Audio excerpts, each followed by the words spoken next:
Adrian Piermine with the consulting firm STV.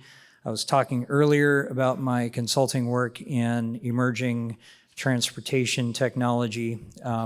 The other area of my consulting, it's been a few years since I have been doing it, but was in broadband communications, both working for telecommunications companies and for municipalities and public sector agencies that have been looking at how to bridge the digital divide. So I want to start off just with that phrase really quickly and raise your hand if you are not familiar with, if you don't know what the digital divide is and why we're trying to bridge it.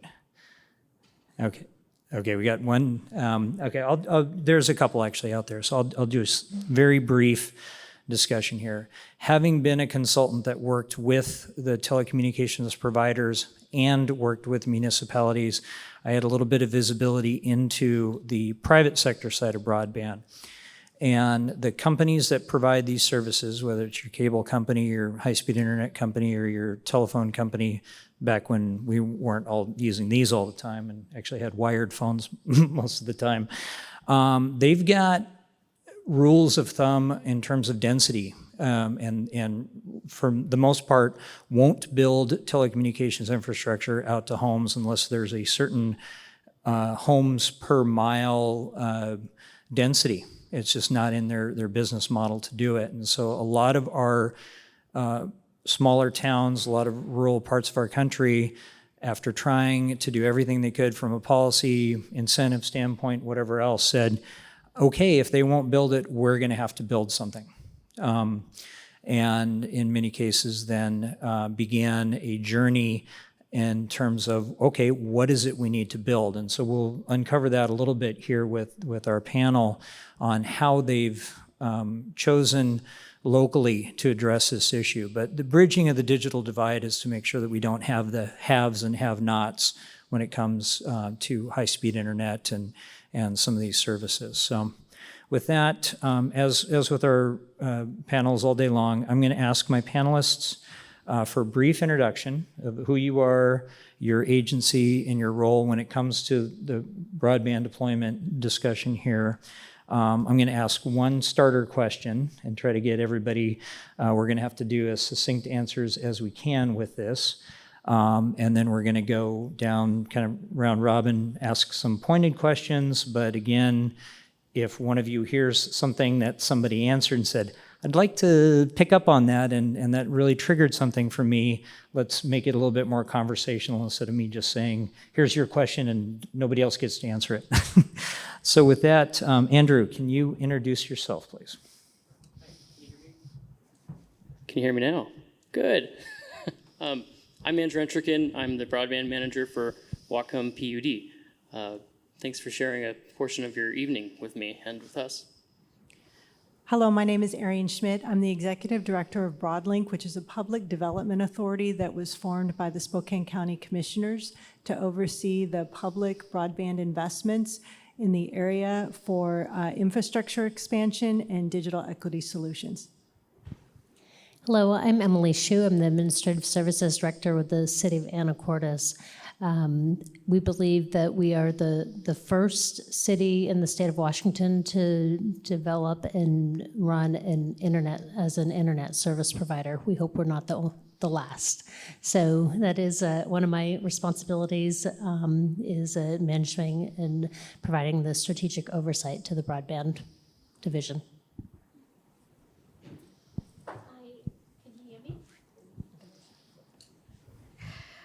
Okay, one more time. So this is Shalini Bansal, and I am with the Economic Development Administration in the U.S. Department of Commerce.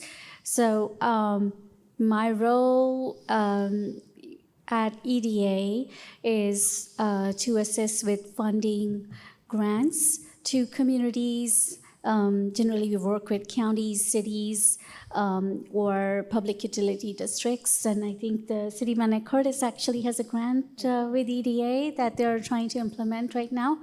My role is to help our grantees with post-implementation work, as well as on the award side, assisting applicants to understand what can be done, what can't be done within our regulatory framework. So it's a broader picture than just broadband, but we've done a lot of broadband projects in the last couple of years because of the funding released by Congress for the Coronavirus Aid Relief Act, through that, and also the American Rescue Plan Act. So we worked a lot with rural communities. Okay. I'm going to start us off with one kind of really big make it question, because even if we get through this and we run out of time, I think it'll end up covering a lot of different topics about why your agency decided to get into the game and what it means, like what types of services you're offering. When and I'm not sure if this is true or not. Well, no, I do know this is true. I'm not sure what is happening now, but when I was doing some of this consulting work for the dark side at that point in time, one of the major cable providers, Tacoma was building their own telecommunications network and offering competitive services. And it was effective in the sense of really getting that cable provider to speed up their process in that town so they didn't lose market share they were hoping, which was not Tacoma's goal. It was really to make sure the citizens had services. So I'm not quite sure what happened with that network. But what I was seeing from a consulting standpoint was, in some cases, very well-intentioned consultants. And in other cases, I think some folks that were just making money cutting and pasting business models that they had done for other communities were telling municipalities, you should get into the broadband game, you should be offering these services, you need to do it to stay competitive, we've run the numbers and here's the business case for you. The thing about public works agencies getting into this is, what does it mean? Because it's one thing to build conduit and make that available to private sector companies to come in and lower their cost to entry. It's another to build fiber and make dark fiber available to private sector. And you can work your way up this spectrum to where you become an internet service provider or a telecommunications service provider or even a cable TV service provider. And every step along the way, there's more revenue potential for the agency, but you're also getting into this world of offering services that in some cases are, well, in all cases are not what a public works department was built to do from day one. And so there's associated risk in a lot of different areas with that. And so everybody should be informed of what the opportunities and the risks are, and then figure out from a local standpoint what makes the most sense to us. So with that sort of big continuum of framework, Andrew, can you tell us a little bit about the Public Utility District's position within all of this and what you're doing about it? Sure, thanks. So for us, and like many others, this really happened very much organically at the beginning. And what I mean by that is we just randomly started hearing these stories of need from our constituents, homeowners, business owners, and then we started hearing from teachers saying they were struggling developing their lesson plans because it was an online format. And then on the other end, we heard from actual students telling us that they can't do their homework if it was an online-based homework assignment. And then we started hearing from government entities as well. And one example is a transit authority where they were sharing with us that they wanted to monitor all of their transit sites remotely, but they couldn't because they didn't have adequate broadband. And so what they had to do is they had to drive out to each site and transfer the data over to an external hard drive and then drive back to their home office just to look at the data. So again, we started seeing these huge, or learning about these stories of need in our community. In parallel to that, we're a commission-based entity with 3 elected commissioners. Parallel to these stories of need, we actually have 3 commissioners who ran on broadband and on the foundation of bringing improved broadband to our community. So last year, we commissioned a feasibility study to look at, well, what's going on here? Because there's obviously a very clear need in our community. And the results of the feasibility study showed us that we're not in a Greensfield environment here. And what I mean by that is we have a plethora of internet service providers in our community. So how is it that we have all these internet service providers, but then these many multiple stories of need happening simultaneously? And so our commission looked at what we could do and staying true to our core competency, which is building and maintaining critical infrastructure. And so we pursued a wholesale dark fiber, open access, and non-discriminatory model to pursue. And what I mean by that is we don't want to compete with the private providers. Rather, we want to identify where their infrastructure ends and then tap into that and build off into the deeper parts of the community that doesn't make sense for them to make the investment on their own. And what we found is that the constituents win because it's an open access model, meaning they have a choice of any internet service provider that's licensed under the WUTC. For us as a utility, we win because, again, we're staying true to our core competency in building and maintaining what we see as critical infrastructure. And then the internet service providers win because they can access more customers than they otherwise wouldn't if we were not involved. So that's our model. And one thing that may have been obvious, but let's go ahead and state the obvious, COVID really exposed a lot of things that had been trends and other driving issues in a much bigger way. And broadband and the digital divide in a lot of our places got exposed in a way that it just became so much more publicly aware. So tell us this Spokane story. Absolutely. And I think what you'll find is whether you're talking about a utility district, a county, or a city, all of the same elements are there. And I think that's part of the unique space. I like to say it's wet cement. We don't find wet cement very often in the public policy world, but we were really crafting this, and that's an exciting opportunity. So as Andrew had said, and we actually collaborated a little bit when Spokane did a feasibility study in their South Spokane County, what we're finding is the private sector did a great job until they got to those digital deserts where the private sector didn't have the capital to finish out the connectivity to those small rural areas.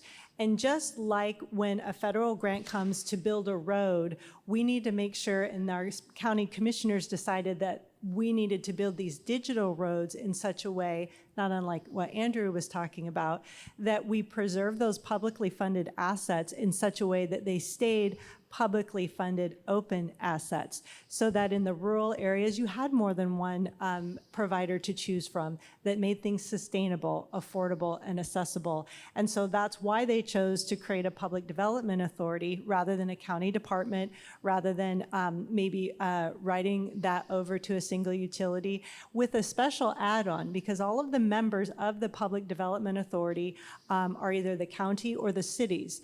And what happens is once subscribers come on to this dark fiber network, very similar to what is happening in Whatcom, what's happening is as those providers pay a fee to access that dark fiber, the remainder after maintenance and oversight by the Public Development Authority is taken out. That balance actually goes back to those small towns and cities' general ledger for the residences, the anchor institutions and businesses within their city limits. And so what they're finding is they're able to get into the business of broadband without having to be broadband experts. And then someday we might make our way to where the city of Anacortes is. Thanks for that nice segue. So I can assure you that the city of Anacortes never intended to be in the broadband business.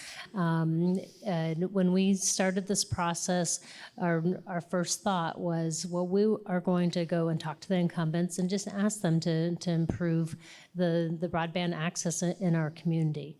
And what was very interesting is that this started as a conversation from a former mayor who, when she was doorbelling, heard consistently, we need better access to broadband. We also had some experts on our council that were also interested in this. So when we started the process, we went to the incumbent and said, please, help us bring better broadband to the community. How can we partner to do this? And they very clearly said, you live on an island, it's rocky, and there's just not enough money to make it work for our stakeholders. And so we looked at different options. We put out a request for proposal with business partners, ISPs, and in the end, we just decided that we think we can do this. I can assure you that I would never do this on the basis of it's a good idea from an employee. This really needs the foundational support of the electeds. We were given a 2-year trial period, beta testing period to go ahead and put this business plan together. And so in 2019, we hired staff. In 2020, March of 2020, we were first ready to install customers. Now, that may be a blessing or a curse, and some days I really don't know which it was. Looking back, I can say it was a good thing. But we had invested a significant amount of money into building this infrastructure that at the time passed 1,800 premises. But we had no way to get into these premises because we weren't able to go into people's homes or to go into people's businesses to do the final connection. Looking back now, in 2023, I can tell you that we have almost 2,100 customers served, another 1,500 waiting, and we are down to basically the fourth project area, which is the last area that we're working with the EDA to build that passes the final 1,800 premises within the city of Anacortes limits. So we have surpassed our business plan goals of a 35% take rate. In the areas where we do offer service, we are averaging between 48 and 52% take rate. So, for every 100 houses that we're going by, between 50 and 52 of those houses and businesses are signing up for our service. It's really surpassing what our goals are. In 2022, we became operationally cash flow positive, and we're having a conversation with the city council now about how we want to do the long-term debt financing. By the end of 2024, we're projecting that we'll need about $10 million from long-term debt financing.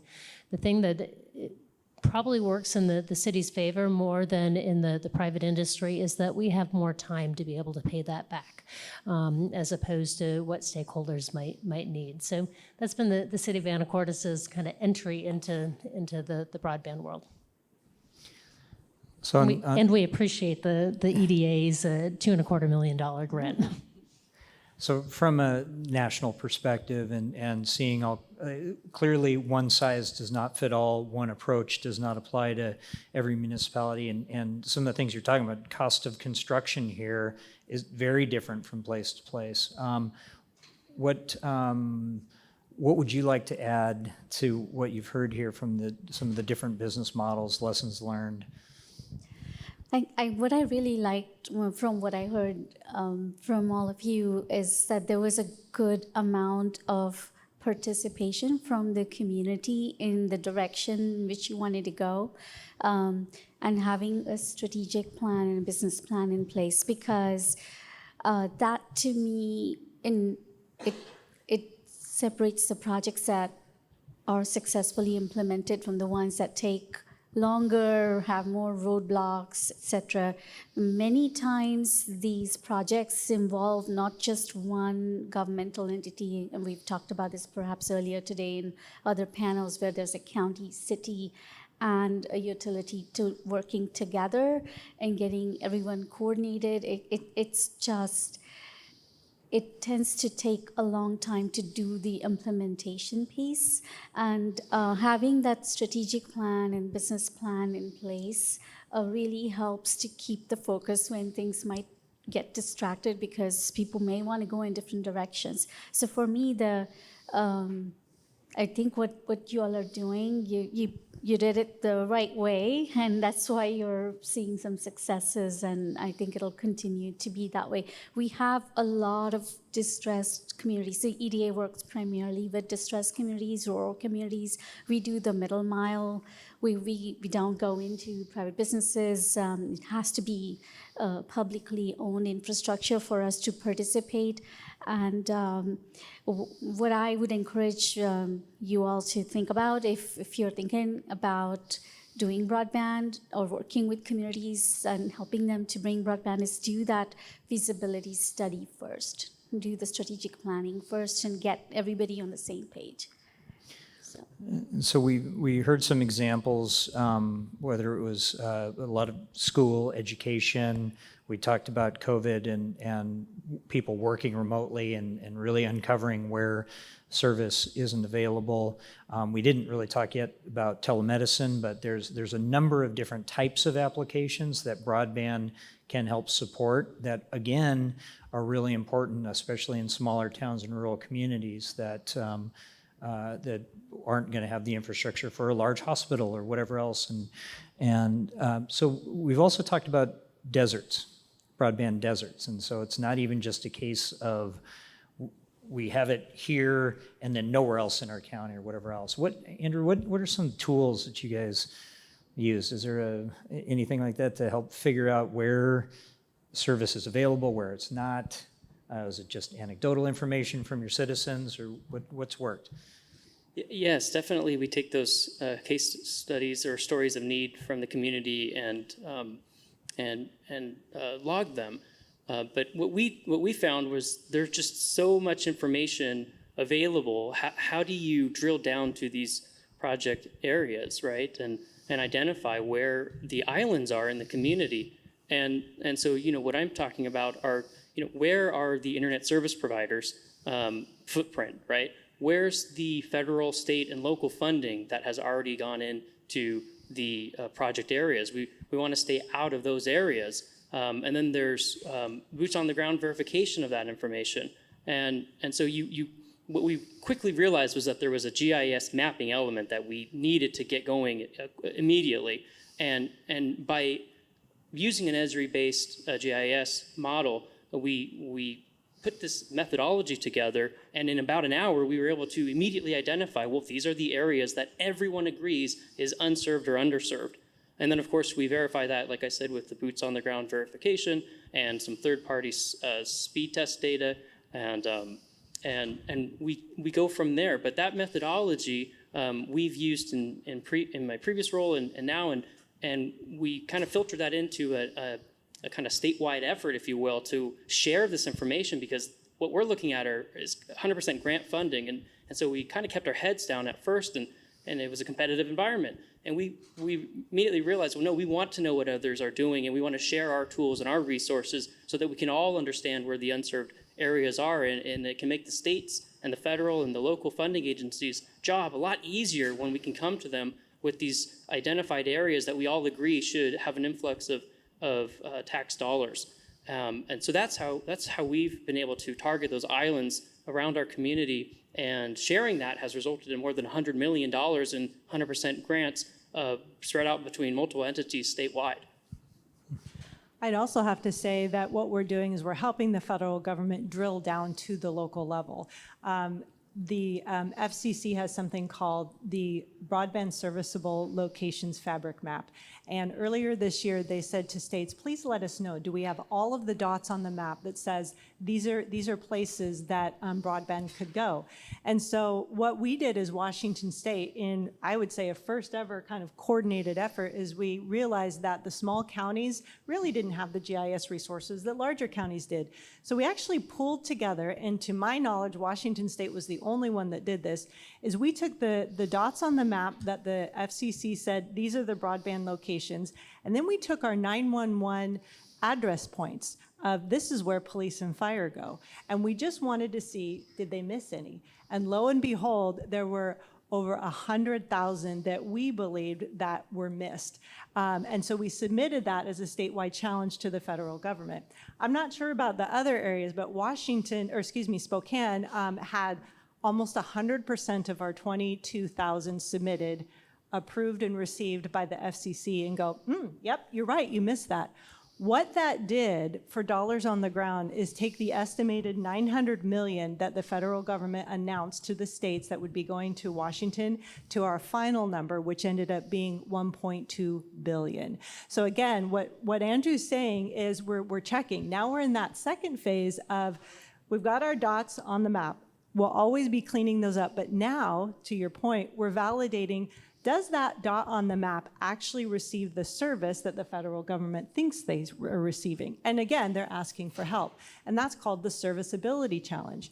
And what that's going to do is help us refine, to your point, are our dots on the map, our service areas, our distressed areas, are they accurately represented of what individuals say they're going to get by speed test challenges, by what ISPs provided? So again, that will help us then as these funds release, making sure that the dollars that are released reflect what's actually going on in our areas that are digital deserts. Maybe just a different take on the response, because the city of Anacortes receives daily requests from the rural areas surrounding on Fidalgo Island that are outside of the city limits saying, when are you going to come out, to us? Guaymas Island residents who attend the Anacortes School District reach out to us and say, when are you going to bring it to Guaymas Island? The majority of our project is being funded by city tax dollars. And so at this point, we really are just limiting our business plan to include the city of Anacortes limits, but we certainly are hearing from the need from other areas that really need better service than what they have. Anecdotally, during the pandemic, we had a family that actually rented they live on Guaymas Island, and so they rented an office space in Anacortes that had access to fiber because they had 3 kids that they needed to have streaming classes, and the internet connectivity that they had at their home on the island wasn't conducive to the kids being able to be in class at the same time. So they were able to utilize our fiber service for that. That's not the best answer, though. Well, we're out of time here. We're going to end it with one last comment, too. I mean, Anacortes is a beautiful part of the state, beautiful part of the country to live. These broadband services are a great economic development tool as well. And so if you're a person looking to, I want to go live in a beautiful place like that, but I still need to be able to have connectivity for the following reasons. Or you're a business, I'm thinking about relocating here, are they going to be able to provide the services for me? So hopefully the economic development side will help fill those coffers so that you are able to continue to expand the service. But great stories from all of you. I want to thank the panel. Please, maybe a little round of applause.